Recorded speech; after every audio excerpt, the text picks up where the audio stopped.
Madame. Thank you.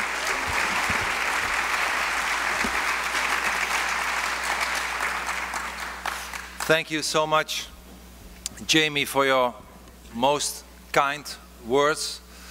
Thank you, ladies and gentlemen, for inviting me here again today.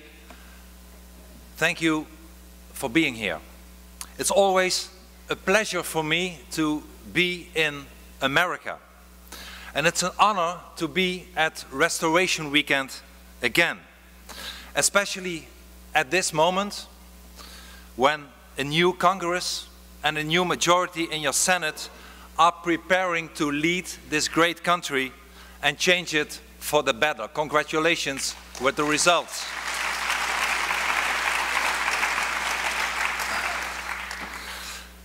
As Jamie said, I am a simple politician from Europe. I'm a member of the Dutch House of Representatives. I'm the leader of the Party for Freedom. Indeed, the number 4 party, but the good news from today is that we are, as from 3 weeks ago, the number 1 party in the polls in Holland.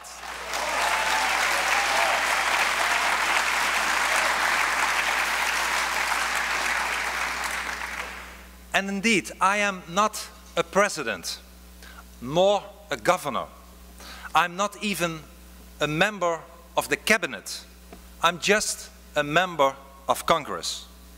However, as Jamie said, for over more than 10 years now, I have been living under 24/7 police protection. I lived with my wife in army barracks, in prison cells, in safe houses until this very day, just to be safe. And indeed, wherever I go, armed policemen accompany me. And they accompany me for the only reason to protect me against jihadists, against the Taliban or Al-Qaeda or ISIS and many others who threaten to kill me. And my point is that they are not threatening to kill me because I'm such an important person, because I am not, but because I dare to speak out and tell the truth about Islam and the fight to preserve our own Western civilization.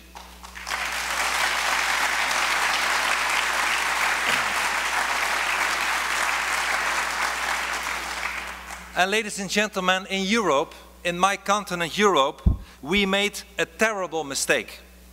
During the past decades, our politicians foolishly allowed millions of Islamic immigrants to settle within our borders.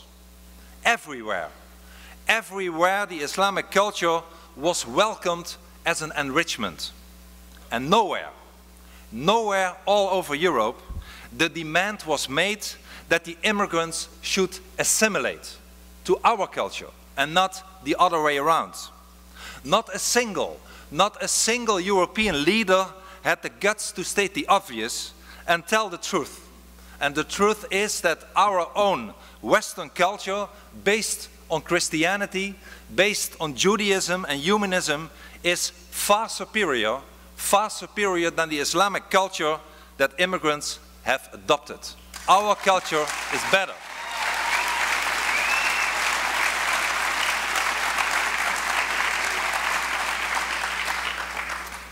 And now, in Europe, we are paying the price for this folly. Islam today is eating away our Judeo-Christian humanist civilization and replacing it with intolerance, with hatred, with violence. And our so-called leaders allow it. 25 years ago, the Berlin Wall fell and the Iron Curtain was dismantled. Thanks to President Ronald Reagan, indeed, as I believe, America's greatest and best president ever.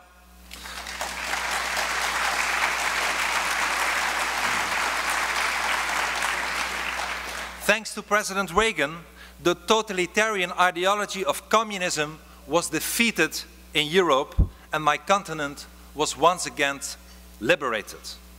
But now again, another totalitarianism has nestled itself in the heart of Europe. Last summer, my hometown, The Hague, witnessed scenes that brought back memories of the darkest period in our history, the Nazi era. Sympathizers of the Islamic State paraded in our streets. They carried swastikas. They carried the black flags of the Islamic State. They shouted in the streets of The Hague, "Death to the Jews." They shouted, "O Jews, the army of Mohammed is coming for you," in the streets of The Hague in broad daylight. And instead of rounding up these hate mongers, the Dutch authorities did nothing. When we in Europe warn against Islam, the authorities call it hate speech. They bring us to court. But when the grim forces of hatred march down our streets, the police look on and do not interfere. And that's a disgrace. That's intolerable. That's a scandal.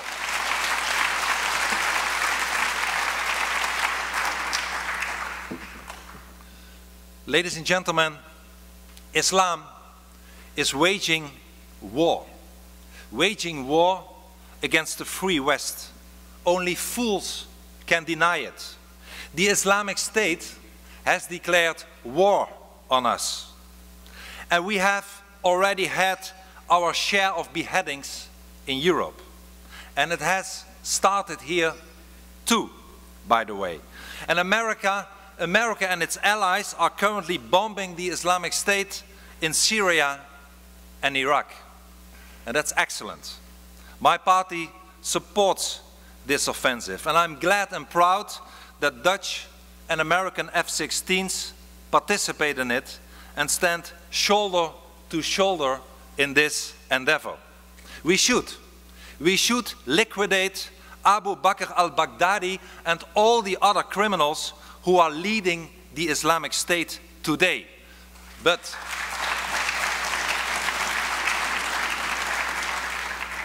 my point is that we have to do more than that.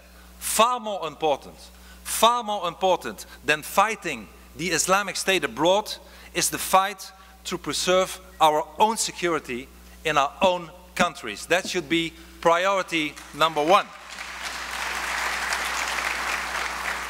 In the Netherlands, in America, in Canada, in Australia, in all the other Western countries, it is our homes that we must protect first and foremost. And unfortunately, we are not doing that. Let me give you an example.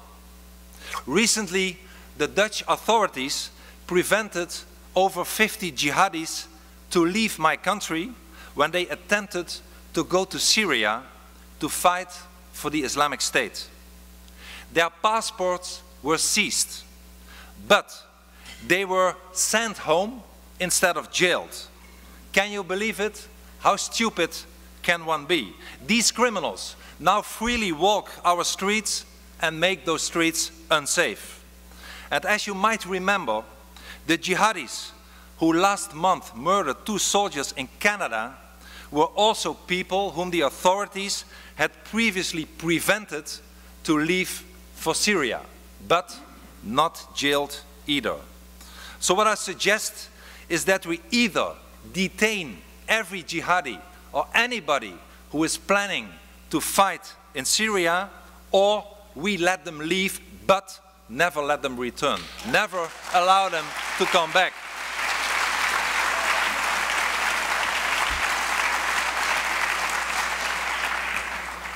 Once you're out, you're out.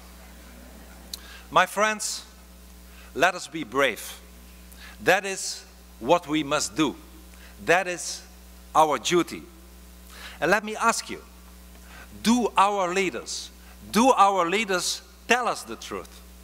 Do they tell us the truth about Islam? They do not. They even lie to us about Islam. Every day we hear repeat them the sickening mantra that Islam is a religion of peace. Whenever an atrocity is committed in the name of Islam, whenever someone is beheaded in Syria or Iraq, Barack Obama, David Cameron, my own Prime Minister, and many of their colleagues all over the world run to the television cameras to tell the world that it has nothing whatsoever to do with Islam. How stupid do they think we are? The Quran is full of verses such as Surah 47 verse 4, which says, "When you meet the unbelievers, smite at their necks and cause a bloodbath among them." How much more Islamic do you want it, Mr. Obama?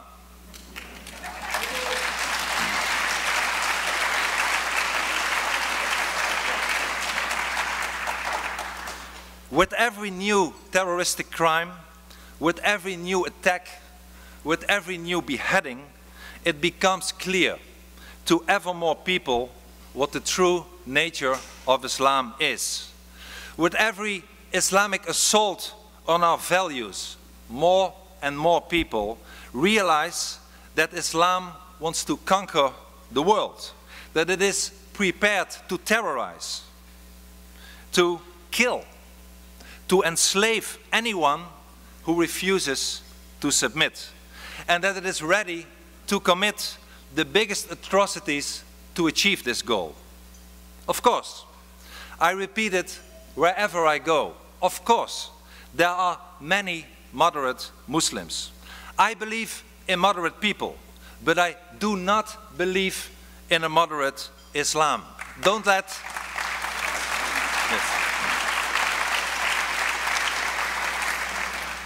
let anybody fool you. There is only one Islam, and that is the Islam of the Quran, the Hadith, the life of Mohammed, who, as we all know, was a terrorist and a warlord. But even though there are many moderate Muslims, it is wrong to think that the majority are moderate. They are not. This week, a terrifying poll was published in my country.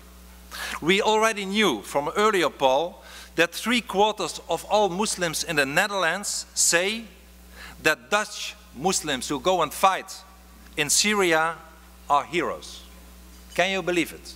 3/4 of all Muslims in Holland believe that jihadis are heroes.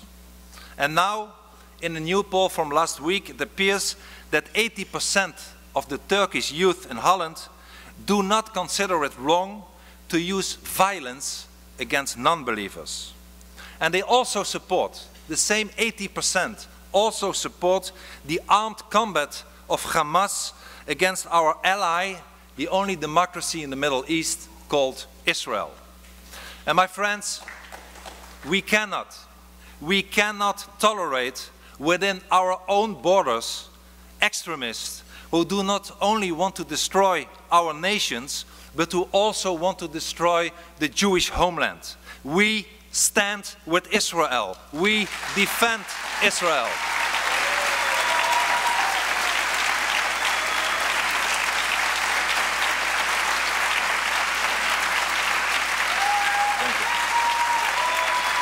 Thank you.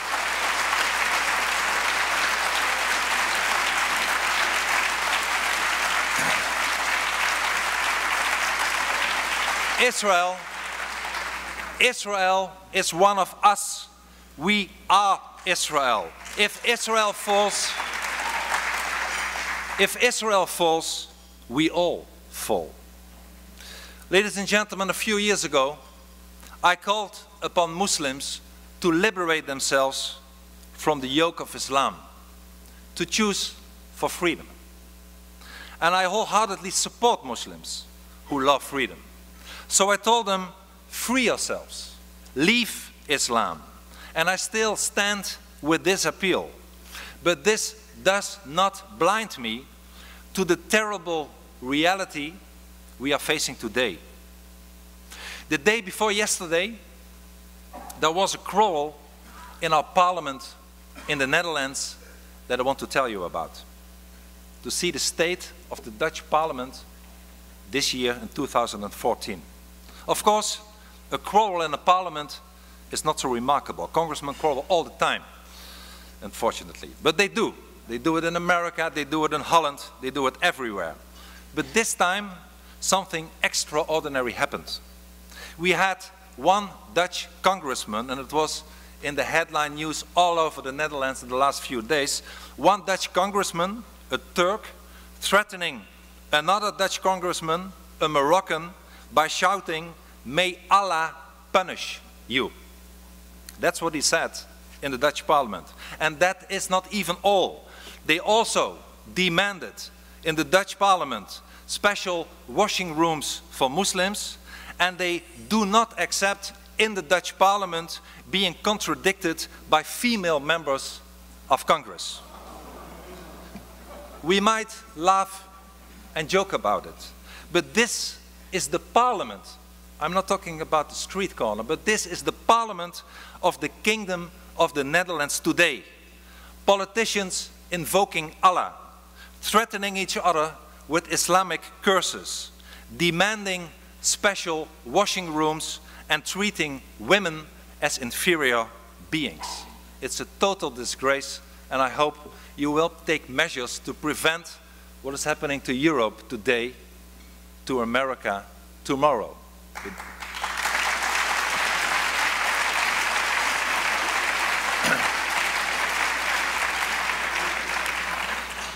Meanwhile, as Jamie so rightfully said, unfortunately the Dutch public prosecutor is going after me again.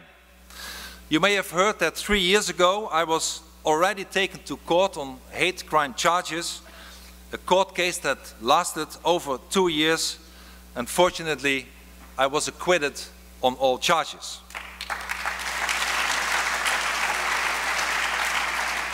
But now they want to bring me to court again. They do not see Islam as the problem. They do not see jihadis as the problem. They do not see parliamentarians who invoke Allah in parliament as the problem. They see me and my party as a problem.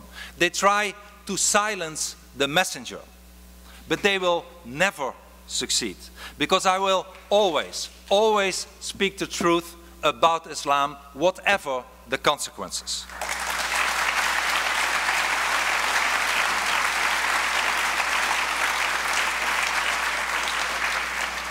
For the simple reason that you and I, that we love our country, that we love our freedom, that we believe that without liberty, life is not worth living, that we celebrate life as jihadis celebrate death. My friends, when politicians become appeasers of evil, the people must stand up and speak.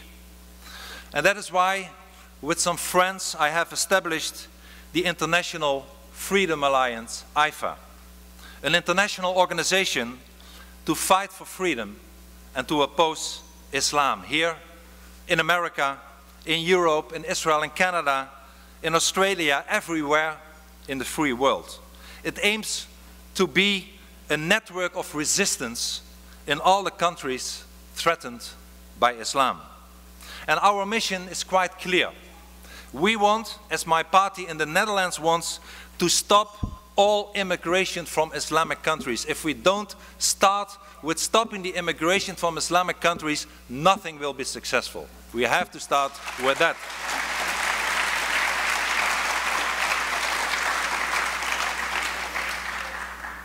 Also, we aim for the voluntary remigration of people to Islamic countries and to expel criminals and jihadis. Strip them of your own nationality and send them packing with the first plane home.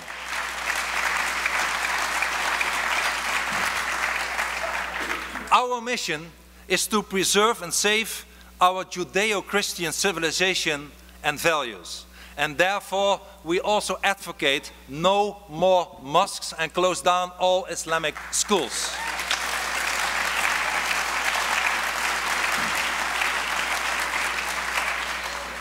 There is one path. There is one path that we will never choose. And that is the path of submission. We are neither prepared to collaborate with evil nor to appease it. And ladies and gentlemen, believe me, Islam is evil. We must shout this out so loud that even President Obama and all the other cowards in politics all over the West will hear it. This is what we should do.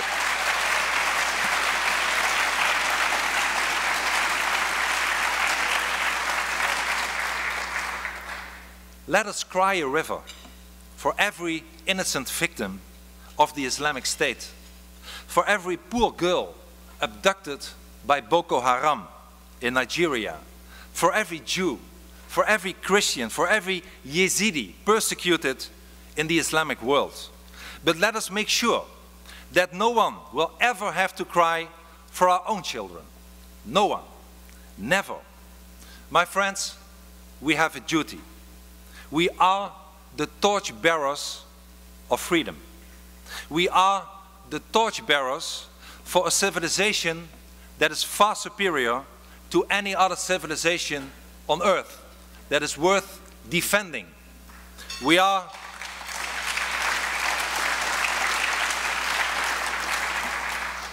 the torchbearers for a better future, a future without Islamic dominance and without violence. As you Americans, as you sing so proudly in your beautiful national anthem, your country, the great America, is the land of the free and the home of the brave. So be brave, America. So keep your land free, America. Avoid all the mistakes Europe made in the last decades. Protect America against Islam. Stop the immigration from Islamic countries. Go forth with courage. Keep the light of liberty shining. Save freedom. Save America. Thank you so much. Thank you. Thank you. Yeah, ma'am. Thank you for coming and speaking to us. On 9/11 at my university in Miami Shores, Bear University, they allowed an imam to come and chant Allah Akbar at an interfaith ceremony that was intended to honor the 9/11 victims. I spoke out against it, was reprimanded for it. My question to you is, how can students and how can people in this country stand up to liberal academia that is teaching people Islamic studies and teaching them that Islam is a religion, that Islam is the religion of peace, when really all it advocates is hate, and really it's more of a cult than a religion? Yeah, it's a very good question. Thank you so much. Unfortunately, the same happened all over Europe. In my own country, Holland, after 9/11, there were Muslims celebrating in the streets for what happened, all the terrible atrocities. And of course, education is one of the most important keys to tell the people the truth. Unfortunately, the education system, like the media, and at least in Europe, I don't think it's so different here, it's very hard to influence. At the end of the day, I believe it's a political decision. Politicians can make the decision what children learn on school, what will happen at least with the state-controlled media that every country has as well. So at the end of the day, when people ask me, Mr. Willis, what can we do? You gave some examples. Well, the best thing you can do is vote for politicians who are not afraid to address the problem, who are not shining away and not eager to tell the truth about Islam and about immigration. Vote for them. If you don't vote for them, nothing at the end of the day will change. Steve Emerson gets the last question. Geert, you're an inspiration to us all. Thank you. And on that note, how can we find out how to help both your defense and your effort and help free Europe? Yes, Well, like I said, Europe is almost lost. And Europe is an important ally to the United States. So my message is, America, wake up, not only to not stand alone and help Europe by making the right choices, but also make sure you're not losing your own country. America is already in the process for not learning what mistakes we made. So it's 5 minutes to 12 for you guys as well. Wake up. This is what I say. And if you... Yes, sure. It's so good to see you again. You're welcome back on Capitol Hill anytime. We got 3 members here. We'd love to sponsor you again anytime you come. I know you travel so much. I don't know if you saw, but yesterday, for the first time, Friday Muslim prayers were conducted in the National Cathedral in Washington, D.C. And what the Episcopal Church didn't realize, and what you know better than most anyone, anniversaries are a big deal to these terrorists. And it's the 100th, I'd like to say it's the 1,000th, but it was the 100th anniversary, November 14th, 1914, when the last caliph of the Ottoman Empire, the last one, issued a fatwa that started the murderous spree that began with young girls being raped and then crucified. And so anyway, we see what's happening here, and hardly a peep about yesterday. But you have been spreading the word in Europe for so long, and like you said, the elections have gone better for you. But I'm wondering, as a member of Congress, how are you finding things among your other members of Congress? Are people waking up to, gee, Geert, you've kind of been right on this all along. Are you experiencing more of that? Thank you for the question. And before I answer that, ladies and gentlemen, I said choose and elect politicians who are able and who have the guts to talk about the issue. And I haven't met so many in the United States of America, to be honest, but I've met a few. And maybe you would allow me to ask for applause for people like Louis Gohmert, but also Michelle Bachmann, who had the guts to do that in the past.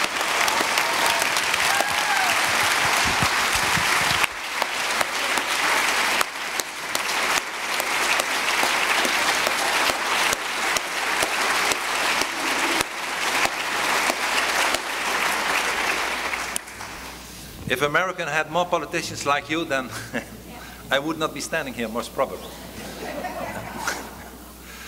Well, the answer, the question about is there a change? Yes. The good news is that there is a change. The change is, however, more at the vox populi, at the public, than at the political level. We had another very interesting poll in the Netherlands that asked the people, do you believe that the Islamic culture belongs to the Netherlands? And all over the board, from left to right, from all parties, 2/3 of the people, almost 70% of the Dutchmen said Islam does not belong to the Netherlands. So it was a poll from July this year, so it was very clear. And well, you know, politicians, my own Prime Minister is now into a coalition government with the Liberals, the Social Democrats, as you call the Liberals, Communists, they are all, I believe. So the policy is not changed, and that is what should change, because I'm not even blaming all the people from Morocco and Nigeria and whatever country to come to our countries. I understand that they want to come to our societies. But it are the political leaders, the people who allowed the mass immigration to come. And as I always say, the biggest disease is not only immigration, but is what I call cultural relativism. Politicians who are afraid to say, because they are afraid being labeled as a racist or a bigot, to say that, yes, we have a culture. It's Christianity and Judaism, and it's superior to Islamic culture. That is what we should say. And it is something to be proud of, not to be ashamed of. And to be able to speak out comes with a very high price for any politicians. You are labeled extremist, you are taken to court, you will be threatened by jihadis. I mean, it's not very pleasant to speak out about the subject. But indeed, in my country and in many other European countries, you see that the few parties that are there, that are telling the truth about Islam, are winning. And the elite doesn't like it, but they cannot stop it anymore. Thank you. Thank you so much.